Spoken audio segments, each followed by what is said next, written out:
Okay, go ahead when you're ready, Lynn. Before we start, Melissa, can you tell me what ALCC stands for? Sure, the Associated Landscape Contractors of Colorado. Okay, thank you. So Nikki, if you'll put up the agenda again so that I can follow it.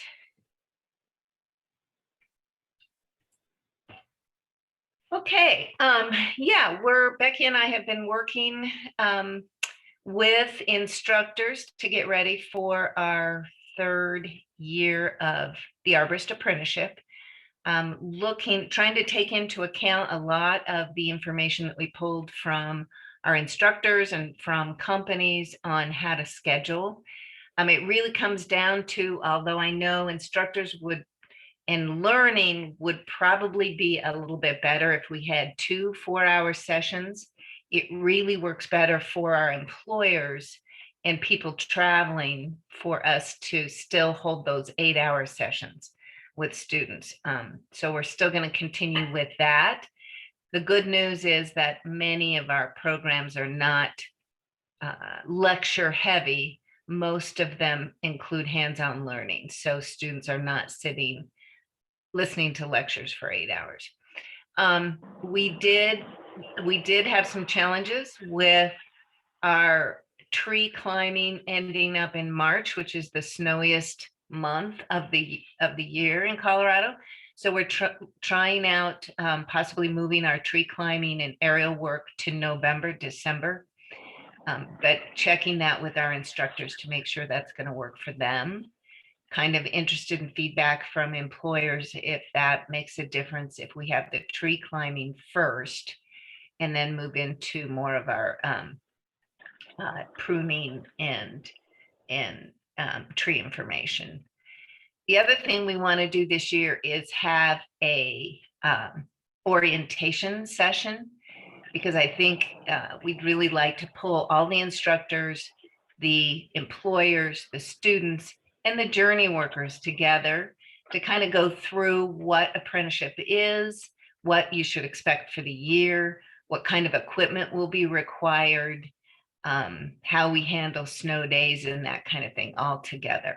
So what we're planning is to do that the first day that we start. And Becky, I think that's what we're looking at is October. Is that right? 25th?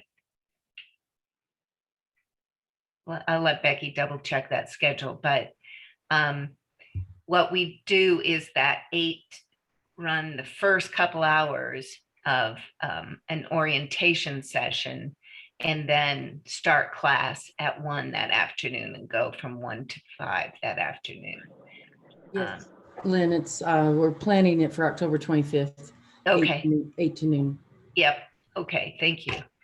The other thing, and so we will be sending out the schedule. We send it out first to instructors to look at. We're starting with our tree climbers to make sure it's going to work for them, and then the rest of the instructors, and then sending it out to companies to get feedback, make sure that looks good. And then last year we held a recruitment information session, and I'm wondering if that might be helpful again. We didn't get as many students to that, but I wonder if it might be helpful for new companies who are considering joining apprenticeship to have a recruit or a orientation for apprenticeship. Josh, Adrian, what do you think about that? If we're bringing new companies in, I know there's, we would bring workforce into that meeting to talk about how you could take advantage of funding to help with that. There's several new funding sources out there to help with apprenticeships. And then it would also give companies an opportunity to learn what their responsibility is as far as journey worker goes. What do you think? Yeah, I think it's a great idea. I think that would be helpful. Anything that we can do to, help, really get clear on what apprenticeship is, how it can help, employees and employers, and then what the resources out there are, and how to engage with it, I think that would be great. And I know And, that you know, some of that takes some time. Kat, you might want to weigh in to get an apprenticeship up and ready and going and get your individuals set up. How early should we do that before the classes start? So it depends on how eager the company is. I mean, Josh, once you were ready to go, how long was the registration process for you? it was just a couple weeks, but then I think logistically you have to also look at, internally how you're going to, log hours, how you're going to communicate that. So I think you need I think you need at least probably a month, ahead of time. Yeah. So we're quoting a month, we're quoting 30 days from submission to that's a realistic expectation for registration. And then Josh is talking about coming up with the process, and then depending upon their eagerness, we have the apprenticeship development form, which if they get it back to us right away, and if we're using the exact TCIA standards, and there's no deviation, which there typically isn't in this program, that can be relatively quick. So does that help you, Lynn? Yeah, so it sounds like maybe if we're thinking of class starting October 25th, our registration, I think, Becky, I don't know if we set a registration deadline, but that would probably be at least a week ahead of time. And so, so maybe September, right around the 1st of September, we'd want to do this. I'll Yeah, that I'll sounds lead about on. right. Does that sound right? So that's usually right around Labor Day. So I don't know within this industry if the first week of September sounds better or the last week of August. But just right around when we talk about the beginning of September, there's always the holiday in there as well. Could I supply a little advice from a timing standpoint? Yeah. As you get into September through November, demand from customers really starts to ramp up as well. We're kind of in a lull through the middle of the summer, so if you want to push it up a little bit, I mean, I think the longer you wait towards the fall, the busier that tree contractors are going to get. That's great feedback. What do the other tree folks think? Adrian, what do you think? Well, I'm a municipal guy. My work never stops. So, it's all equally convenient or inconvenient. How's that? Okay. Josh, do you think, should we Yeah. combine this with a tree care meeting? I think I think that might be a little too much. I mean, we Okay. could maybe do it in lieu of, Yeah, I think speaking to Mike's, everybody's got their own sort of reality in terms of, these lulls and different things like that. I know when people do come back from their vacations and things like that, they get kids in school and you see an uptick in demand. But I think from what we're really hoping to do is with this would be just to access the people that are interested in, possibly taking on apprenticeship and designated time to have that conversation. So I think, it sounds like to me, moving it up into the end of August might, work a little better. I don't think it makes a big difference, from my perspective. Kelly, any thoughts from you from a larger? I'm going to probably say the same thing as Adrian said, which is there's no slow time. Great time. Winter, yeah. I mean, as far as the classes themselves, I think winter is still the right time. Okay. So. Okay, Kat, you and I can work together then to find a time to be sure that you can be there. And we'll set something up maybe that last week in August. It goes August 30th through September 3rd because Labor Day looks like it's on the 6th.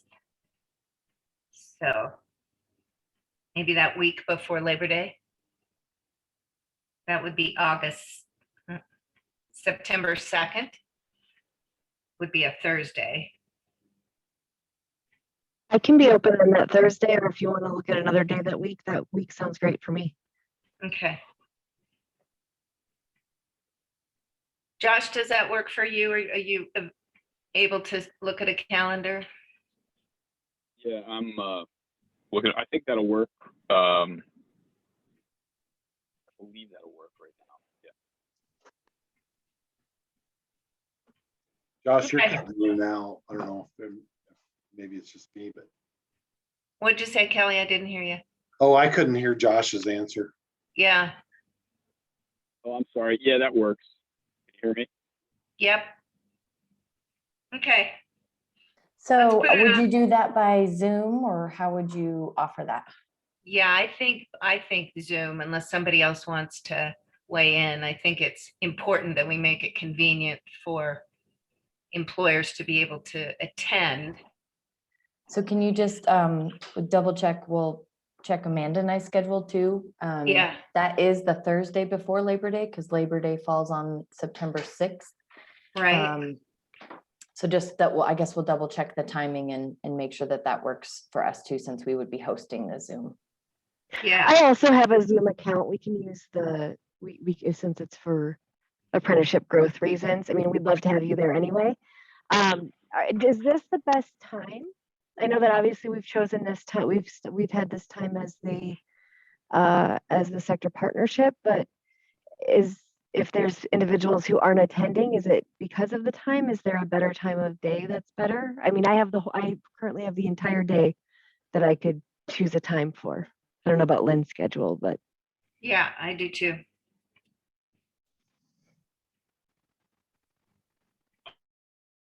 Yeah, I mean, I think basically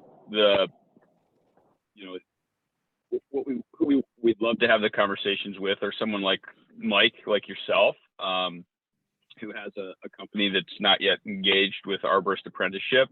And also potential employees, people that are interested in Arborist Apprenticeship and want to learn more about it. So I don't know. I think generally in our industry, yeah, first thing in the morning, probably not a great time. Once the day gets rolling, maybe there's a window to open up that you can schedule out. It seems like morning is probably better than afternoon. So this is around, the best time. Yeah, I think so. okay. All right, we'll tentatively schedule out for September 2nd, 9:30 to 11 for information session. And we can get that out to, we now have 70 people, guys, on the interest list who are interested in the arborist apprenticeship. So, And that's from an employee Yes. inquiry side? yep, Okay.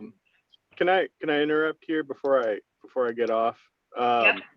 Just to let you know, City of Aurora has 3 open apprenticeship slots right now. So I just wanted to tell everyone about it before I have to leave here.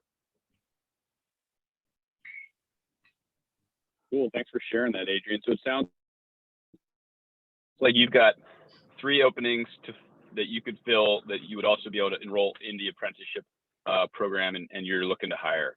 Is that right? That is correct. All those things.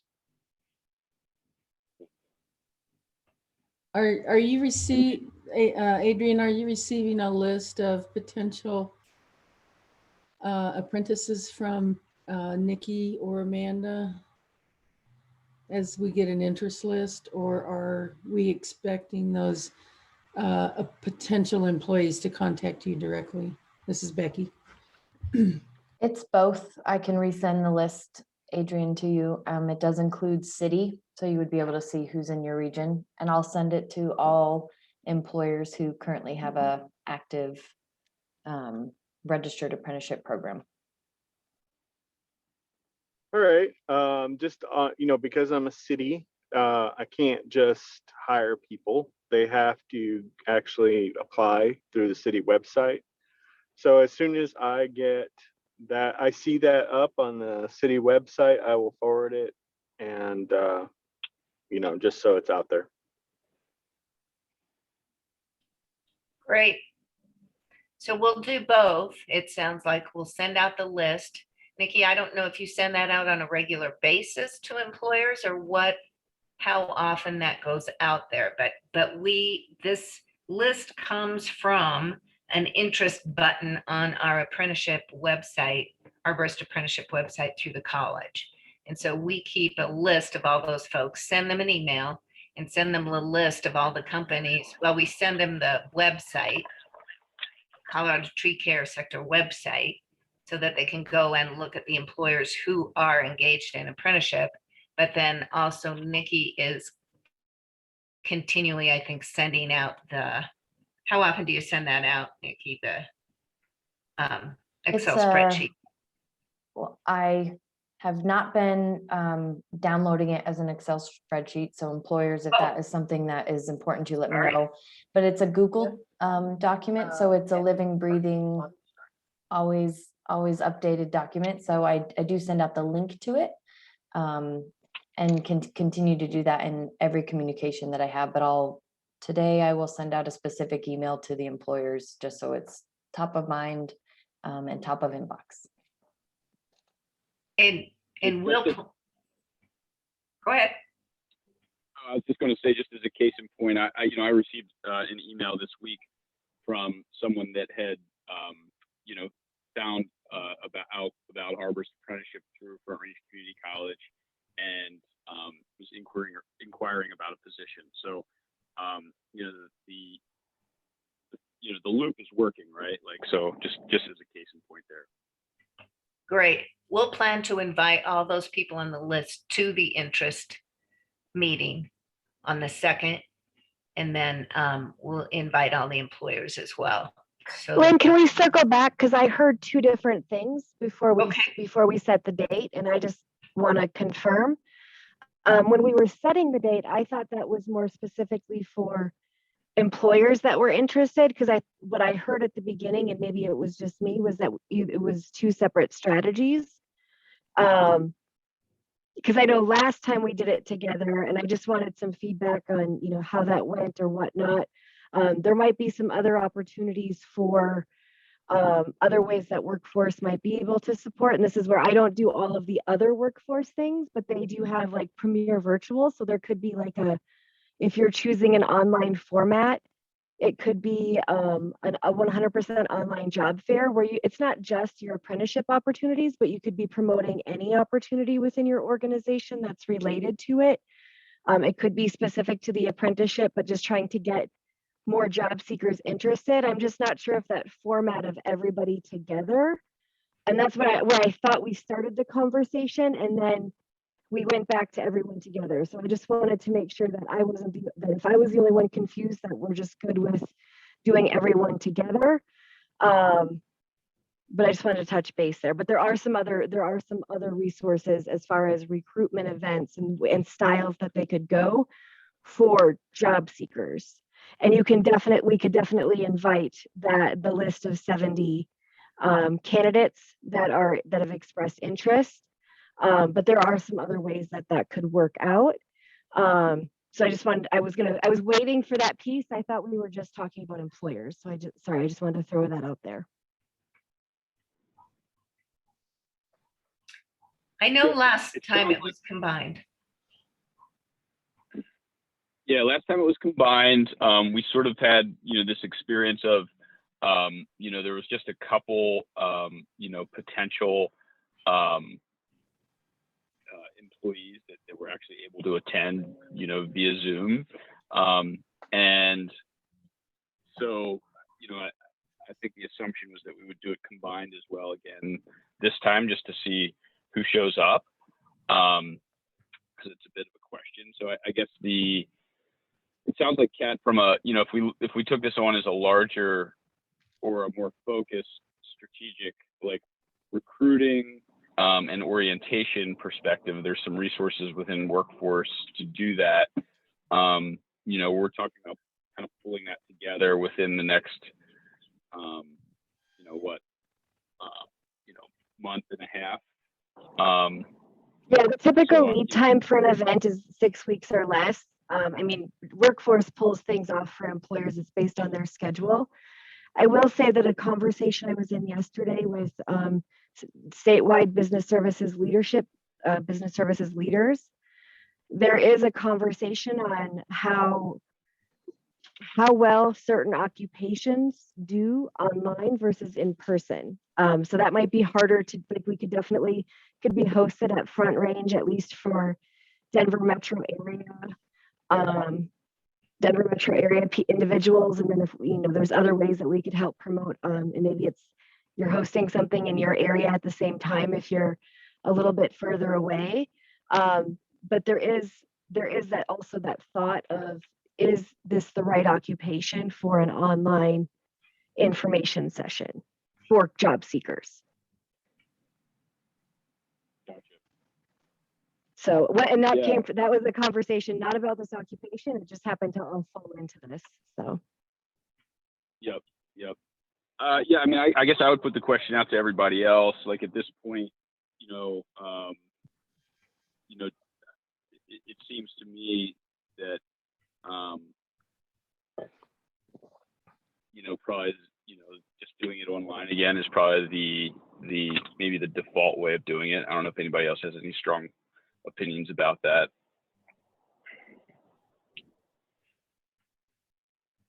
And the other option is, and this is something that now that we're getting back into in-person, is I'll be doing my due diligence when I know that there is an in-person job fair. So a job fair is what we call when there's multiple employers. A hiring event is when there's just one. And so we talked about this in the past, and so those will go through Nikki and Amanda. When we get those opportunities, we'll send them out. We talked about, we didn't know what was going to happen when we were doing the governor's summer job hunt, and that ended up being 100% online. But that is another option as well, is that as the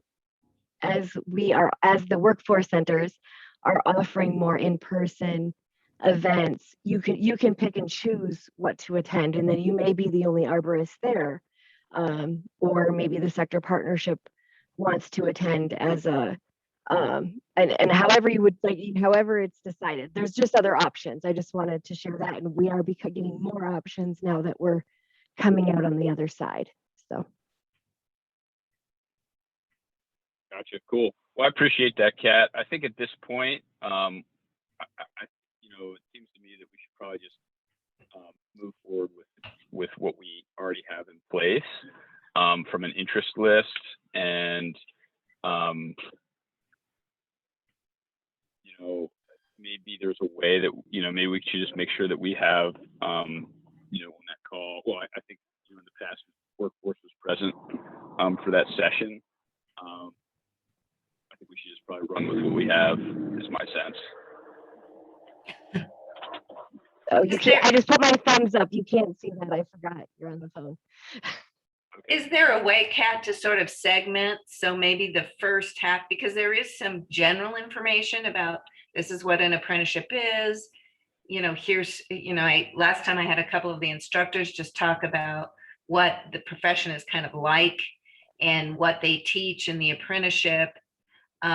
Would there be a way to have a general session first and then end with, we could do breakout and either very specific to employers who are getting ready to sign up, or if you're an employee seeking a job, maybe 2 different breakout sessions kind of thing? And that's what we did last time, right? Yeah, I think we did. We intended to, and then it might have come together because of just the number of people. I can't remember. Right. I think I was in the job seeker side. Right.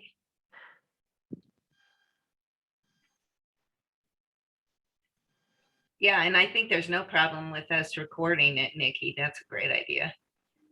But Cap, so what I'm wondering is specifically, what do you do for the job seeker at a job fair that would be more than what we're going to do with information here?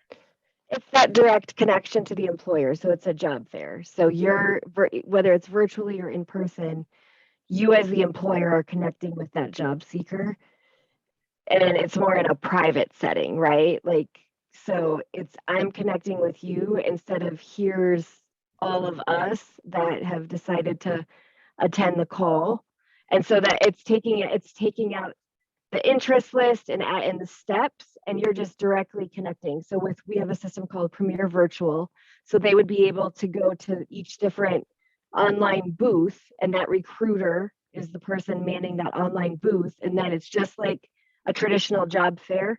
So that's the online version. And then that's exactly what a job fair is you have your booth and you're meeting with, you're just able to make that actual face-to-face connection. If you have something fun that shows, if you're trying to test your grip strength, or trying to, if you have something fun that gets people's attention, that's usually an attention grabber that you can get individuals. November, I'm sure we'll do, I don't know if it'll be, I'm guessing we'll probably do some kind of hybrid thing, but November is the state apprenticeship month. We qualify it as state apprenticeship month because nationally they wait until like the last week of October in order to classify it. So it's usually National Apprenticeship Month, but the governor usually signs off on state apprenticeship month. And so we'll probably plan a job fair, but at that point it'll be too late. So it would be planning for the following, planting seeds for the following cohort.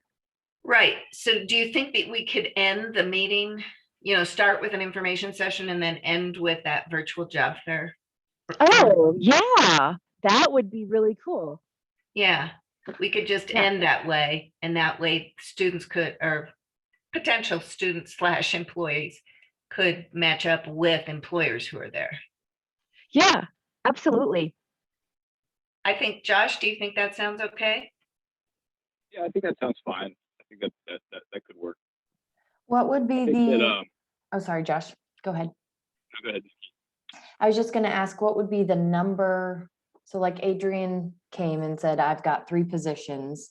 What would be the number of employers or positions that would be kind of like it's worth it to have a job fair kind of thing? I just want to have that in our mind. And the only thing so question A, the only other thing is, if that first session starts with trying to recruit new employers, and if we were able to recruit them, they wouldn't necessarily be able to immediately be represented at the job fair, right?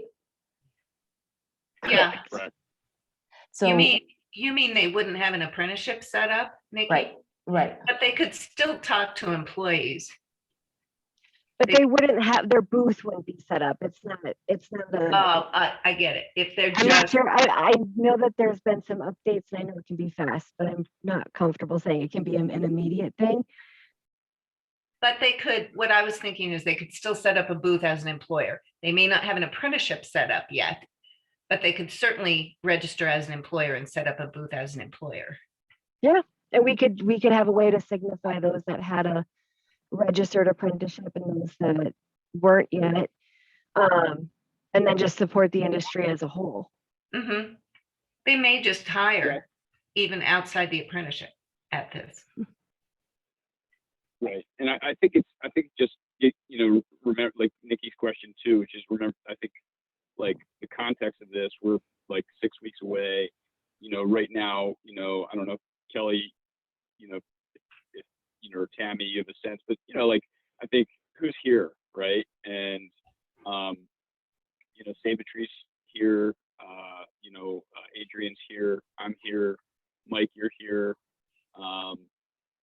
There's a couple other, companies that have apprenticeship in place. We'd want to make sure that they're present for that call. I just wonder, how much legwork we really want to do, or even if those employers have the resources to say, hey, we can set up a booth, you know, for this session. And if they can't, then,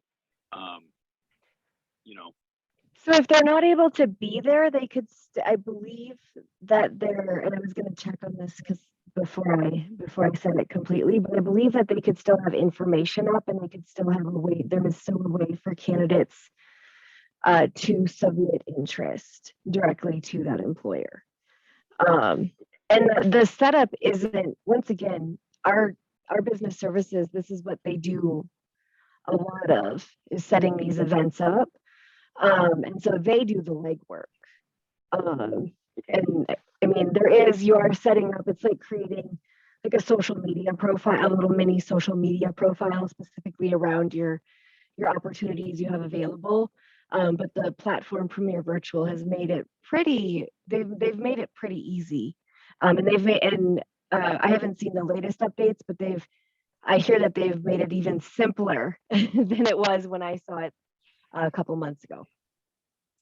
Can I offline dive into some more details about that? I just want to be conscious of time and the rest of the agenda.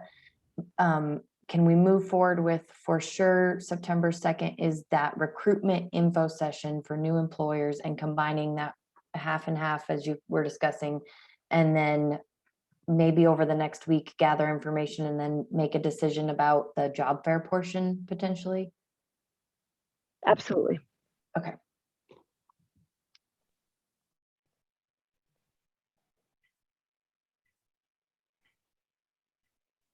Okay, all I'm right. done.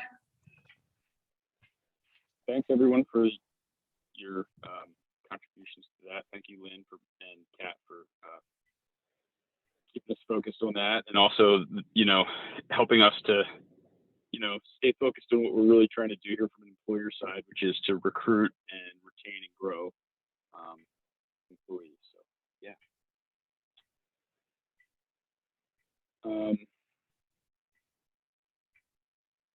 Next item on the agenda I see is just a review by the leadership team of our related learning. Kelly, Adrian, and I met up last week to discuss some of the just where we are with delivery of related learning, and in line with what Lynn brought up. You know, there's some realities of delivering the learning, just with managing timing, and each employer's different, you know, realities and constraints. We have heard some feedback that, you know, if we can look for opportunities to streamline or to adapt some of the related learning, so that, you know, parts of the related learning that can be done independently, like parts of the related learning that require the student to, you know, read in the book, that some of that, you know, that we can look for ways for the subject matter experts to deliver that in a way that may not need to be in person. Those are some of the things we discussed, just finding ways to deliver the related learning in a way that's in line with the business needs and the business realities. One of the other takeaways that we discussed was just the cost of the related learning. You know, we've heard that, Nikki, you did some querying of the businesses, and that was something that you heard across the board, right? I don't know if you can speak to that, you know, the feedback you got from the various employers. That is correct. And some of that was related to that they pay for the tuition as well, in addition to their wage. Right. Yes. Yeah, we discussed that, you know, really just based on the environment, the hiring environment and the employment environment. You know, we'd like to see that the apprentice has some skin in the game. And we also heard that based on, you know, the employees themselves, that a lot of times that was prohibitive from them taking part in the apprenticeship program. So I think that really take away from that is like, hey, how can we address this, right? Like, what are other ways of addressing the cost of delivering the related learning? And I think that one of those avenues that we could probably explore more, especially given the current environment, is looking for other funding sources, to help support apprentices. So that was one of the takeaways we had from that meeting. I don't know if anybody had any comments on that or any other thing, anything else to add.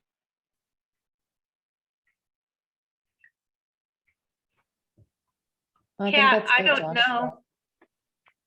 Kat, I know that there is an apprenticeship scholarship available right now out there for $500 per apprenticeship, correct? Yes, ma'am. It's later on the agenda.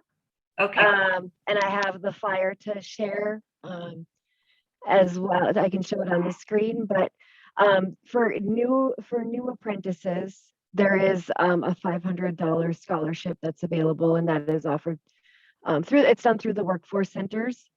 So that is something that's available to support any of the new apprentices. I think, sorry, it took me a second to get off of mute. If we look at where we're struggling to get additional participation, I think that investment for an employer like, I think that between the city of Aurora and Save-A-Tree, we've got the preponderance, right, of the apprentices. And so seems to be more palatable for us, but definitely the smaller companies, that's a big investment, not only in the actual tuition, but also in their time investment. So really, if we were trying to break down barriers, break down walls to get more people, I think that was what Josh and Adrian and I talked about almost last week about. If we're going to break down barriers, that's the barrier we really feel like if we could break that down, I think our participation would rise significantly. So that's what we're hoping to do. Find a way to do. Yeah, well said, Kelly.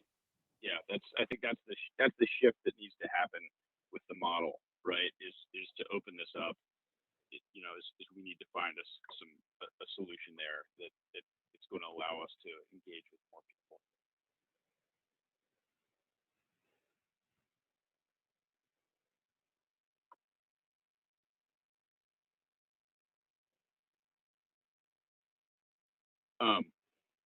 So that was pretty much the I think, like, just from a zoomed out perspective, that's what we're experiencing and that's what we're seeing when we ask those questions. So that was kind of the takeaway from that leadership team meeting. Kat, did you want to get into what you have here next on the agenda, which is the scholarship? Yeah, I can show the flyer, but it is essentially just for sorry, share screen. It is essentially what I kind of just mentioned.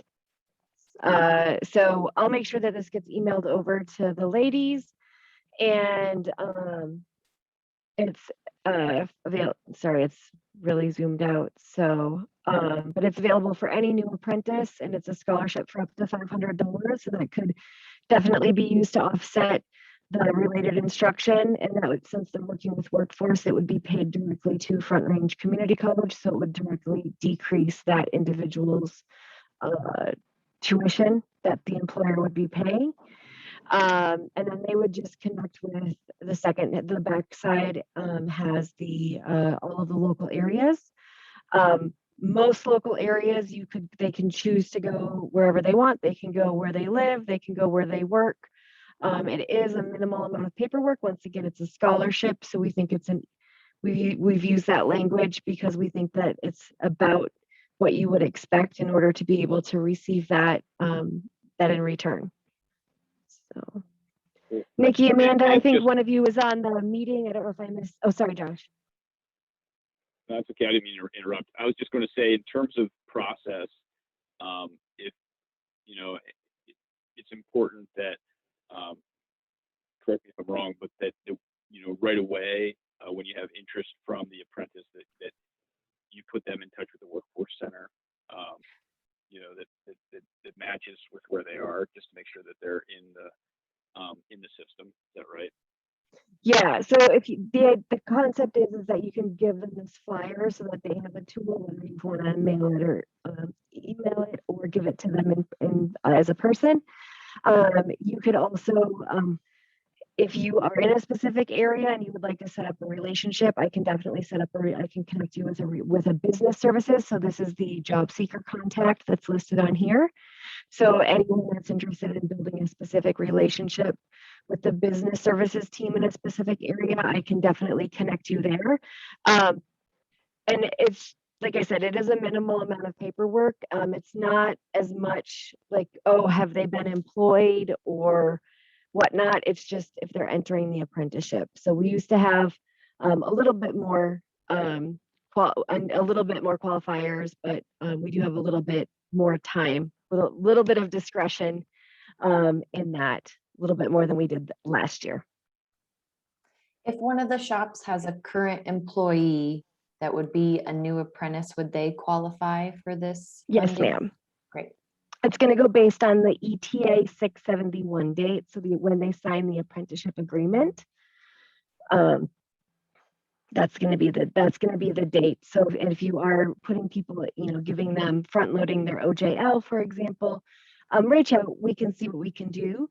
As long as they haven't started their related instruction with Front Range for the first year yet, I think I could create some flexibility.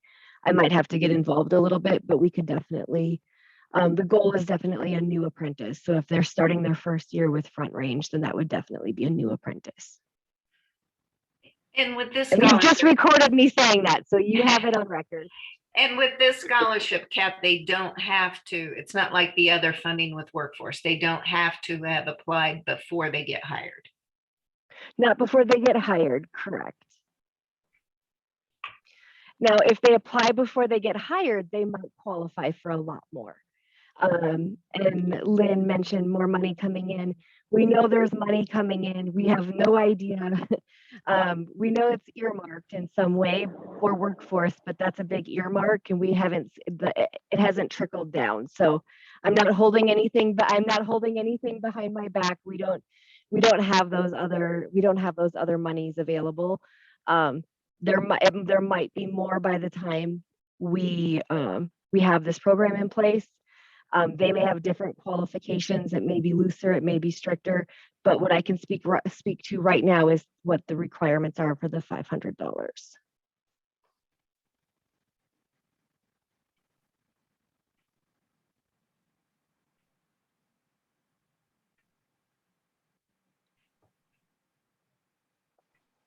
Cool. That sounds good. Josh, Yes. we have a guest named Colleen that put an interesting thing in the chat. I was wondering if we would have time to quickly talk about that, or if there's anything else on the agenda that is important for today that you'd like to discuss before she might talk about that. No, I think we're at a good spot. Colleen, go ahead. Sorry. Yeah, Colleen Winnetka. I'm with the CWDC. Shawana normally, I think, has joined your meetings, but I saw it on her calendar. And since I'm kind of working on agriculture this year, I figured I'd jump in and just say hello and give you that heads up. So the Career Pathways team this year, they're working on, well, they just finished up energy. So they're just starting to work on transportation. And then next year will be agriculture. So right now I'm just going through, just finding out what's kind of key industries. I mean, agriculture is so huge.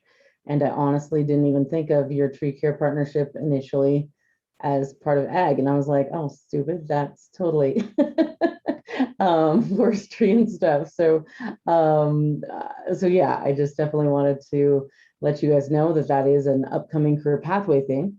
So that's always exciting news. But yeah, we'll be looking in the future for people to vet and say, you know, what do we want to include, what don't we want to include as far as agriculture. Colleen, do you want to Thanks, say Colleen. what CWDC is? Oh, I'm sorry, the Colorado Workforce Development Council. And so the council is the one that does create that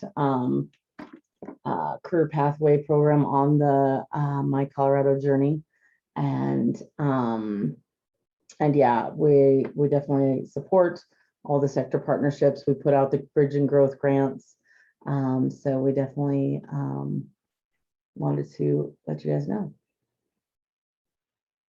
Colleen, I have a question for you. You mentioned, it sounds like this year the CWDC is focused on careers in transportation. Yes. Is that right? And so could you give us some examples of what you're doing in that sector that we might, you know, that might be relevant to us? Like what type of activities next year, if you're looking to engage with agriculture, would you be doing to promote that sector? Yeah, absolutely. For instance, especially because ag is a beast. It's so big and covers so much that questions that have been brought up is, do we want to include fishing and forestry? Do we want to include winemaking and you know, just normal what people think of as your, you know, farm and ranch or what? So even just that scope of what is included in ag. If there's an industry that's, or a section that's actually kind of closing down or something like that, that people really aren't looking for new jobs and aren't looking for new hires, maybe we don't need to add that into the scope and the breadth. And that's typically what we look at first. Jean did create an initial landscape analysis for us. I know the thing that got ag kind of on the map 3 years ago for us to look into it was jobs like vet techs were very high on the list of top jobs as far as openings. And so I know that the veterinary sciences is definitely what kind of flagged agriculture as a upcoming career pathway that we did not cover. And so, like I said, that too would be included. So agriculture is massive. So I'm assuming that they might even have to turn that into a multi-year or a refresh or a revisit to do more branches. Because for instance, this year with transportation, we do have one transportation sector partnership that's focused solely on commercial driver's licenses. And so they asked actually Scott and Thomas to do a quick, small, tiny career pathway for drivers because they were trying to figure out how to attract people, how to communicate, marketing, etc. And so they did do kind of a mini career pathway. And so now they'll add in everything else from trains to planes to, you know, bus systems, transit, not just trucking CDLs. So that's the same kind of thing we'll be doing with agriculture. Gotcha. That's cool. And that's actually really relevant to our sector because, you know, technically most tree care companies are considered trucking companies just because we move a lot of biomass and employ a lot of CDL drivers. So it's interesting to hear that particular anecdote. So yeah, that sounds good. Thank you for sharing that. And I think we should definitely keep that on the radar, you know, long term, looking into the next year, how we might integrate with that. Yeah, and I can actually send you guys that career pathway that they made. And so yeah, the one big flag that Thomas had, he's like, don't let people think this is all we did was just this one tiny narrow swath, you know. He's like, that's not a full service job. So but yeah, we can definitely send you guys that along as well, and connect you with the transportation partnership, because that is they're definitely working on getting the Class A CDL drivers. And so, so yeah, I can forward that along as well. And so, yes, the other ask I would have is if anybody has, whether it is something like, hey, the ranchers would love another association or something along those lines, or any organizations that you know of or work with that would also be able to provide that feedback of, well, this is the type of jobs. For instance, one thing Gene couldn't pull for us was there's no SOC codes to do drones. It's just too kind of antiquated as far as the SOC codes. So the new, using drones to look at the fields and look at crops, she just didn't have a way to put that in from her normal data pull. So those types of things are things that the businesses can definitely update us with and help us get current. Gotcha. Cool. Well, thanks for being here, and I appreciate you raising our awareness about that. And yeah, let's it would be great if you don't mind sharing the transportation one with us. That would be cool to see, just so we're aware of that. And then yeah, thank you. Awesome, thank you. It looks like we're coming up on the end of our meeting. I did want to invite Mike, if you're still on the call. This is your first meeting, and I would love to hear, from you in terms of any challenges, needs you have within your business in terms of workforce, anything that you see that you'd like support on. I don't know if you're still available to comment to that, but would love to hear from you. Yeah, Josh, I'm available. I'm showing interest because I'm a fortunate employer whose business has grown exponentially over the last 5 years, 6 years.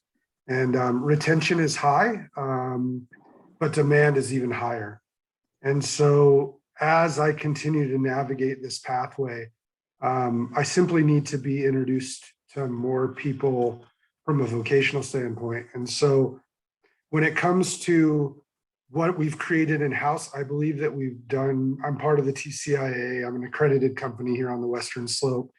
And we've actually created all of our own modeling for what a entry-level position is all the way through. And so I was interested in just making sure that we conform with what your guys's pathway is through the TCIA,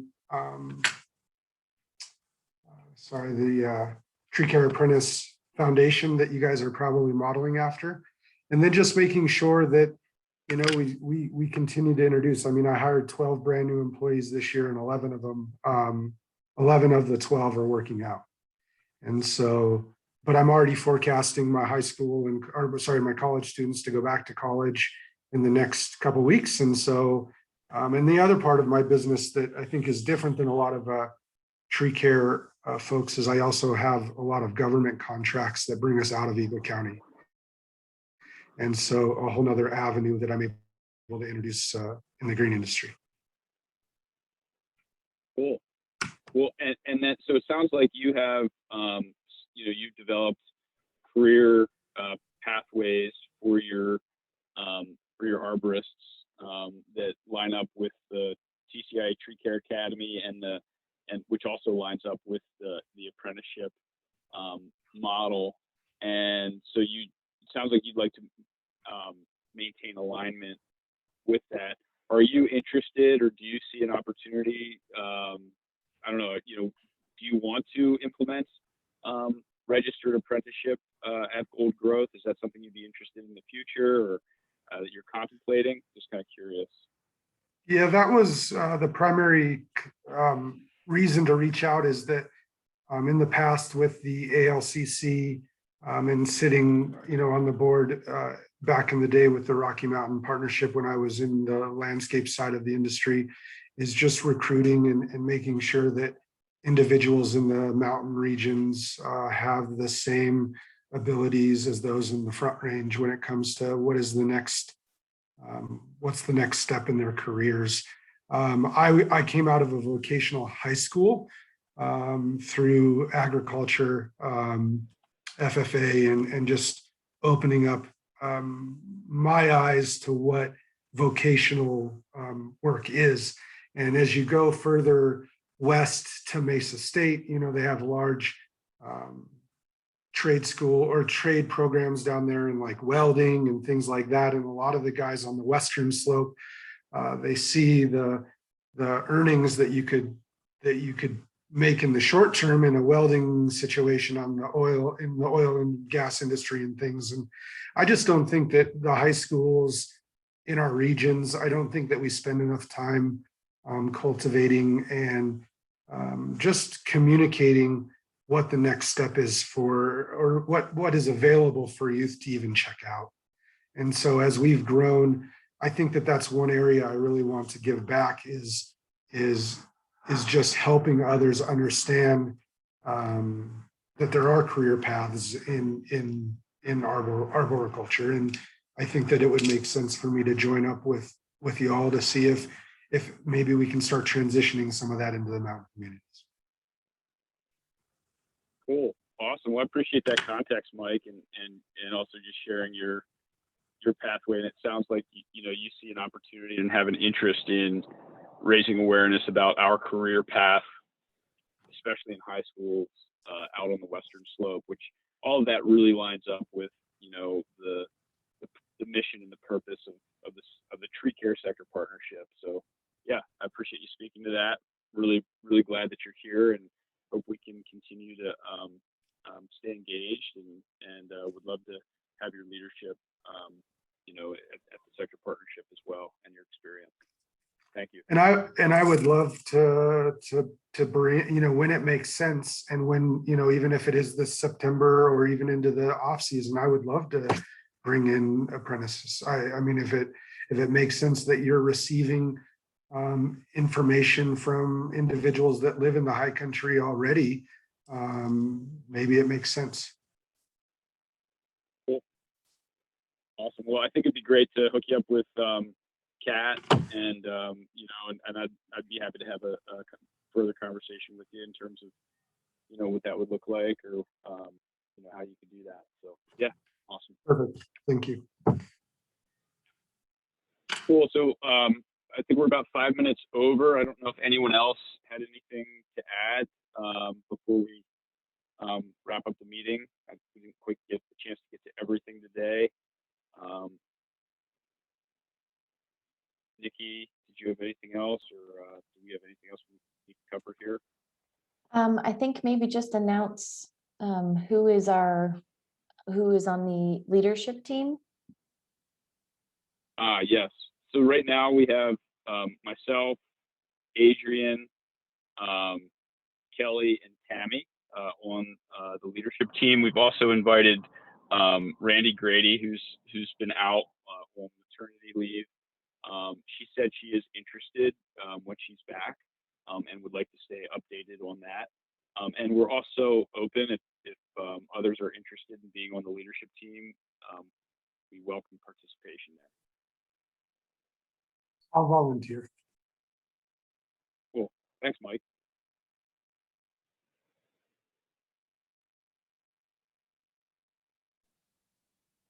I think that's it. All right. Yeah, well, thank you everyone for being on the call. Thanks, Lynn, Kat. Really appreciate the updates from you, and also Colleen for sharing from the CWDC. And yeah, we'll look forward to our call next month. And in the meantime, you know, I think just calling out that it'd be important for everyone to take a look for that list of interested folks in the apprenticeship program, and then also think about you know, just raising awareness about the upcoming intro call for people that are interested, and employers that are interested in September 2nd. So just keeping those things on our radar. Great. Hey, thanks everybody. Bye-bye. Thanks. Bye. Have a great day.